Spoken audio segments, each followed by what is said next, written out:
Current ഇല്ലാത്തതിനെ തുടർന്ന് വർഷയ്ക്ക് കുളിക്കാനുള്ള ചൂടുവെള്ളം ചന്ദ്രമതി രേവതിയെ കൊണ്ട് ഉണ്ടാക്കിച്ച് വർഷയുടെ ബാത്റൂമിൽ കൊണ്ട് വെപ്പിക്കുന്നു. ഇതെല്ലാം സച്ചി ശ്രദ്ധിക്കുന്നു.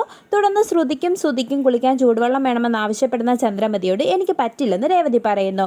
തുടർന്ന് രേവതിയോട് ദേഷ്യപ്പെടുന്ന ചന്ദ്രമതിക്കും സുധിക്കും സച്ചി കണക്കിന് കൊടുക്കുന്നു. പിന്നീട് എനിക്ക് ഇടാനുള്ള ഡ്രസ്സ് എടുത്ത് വെക്കാൻ പറഞ്ഞ് സച്ചി രേവതിനെ മുറിയിലേക്ക് വിളിച്ചു വരുത്തുകയും സച്ചി അടുക്കളയിലിരിക്കുന്ന തിളച്ച വെള്ളമെടുത്ത് സുധിയുടെ ബാത്റൂമിൽ കൊണ്ടൊഴിക്കുകയും ചെയ്യുന്നു. ശേഷം രേവതിയോട് ഇഞ്ചി ചായ ആവശ്യപ്പെടുന്ന ശ്രുതിക്ക് സച്ചി കണക്കിന് കൊടുക്കുന്നു. പിന്നീട് ചൂടുവെള്ളം വീണ് സുധിയുടെ ശരീരം പൊള്ളുന്നതിനെ തുടർന്ന് ചന്ദ്രമതിയും ശ്രുതിയും രേവതിയോട് ദേഷ്യപ്പെടുമ്പോൾ സുധിക്ക് പണി കൊടുത്തത് ഞാനാണെന്നും രേവതിയെ കൊണ്ട് ആര് ജോലി ചെയ്യിച്ചാലും അവരുടെ അവസ്ഥ ഇതായിരിക്കുമെന്നും സച്ചി പറയുന്നു. പിന്നീട് സച്ചി ചെയ്തതെല്ലാം ചന്ദ്രമതി രവീന്ദ്രനോട് പറയുന്നു. തുടർന്ന് അവിടെ എത്തുന്ന സച്ചി എല്ലാവരും ചേർന്ന് രേവതിയെ കഷ്ടപ്പെടുത്തുന്നതുകൊണ്ട് ചെറിയൊരു പണി കൊടുത്തതാണെന്ന് പറഞ്ഞ് അവിടെ നിന്നും പോകുന്നു.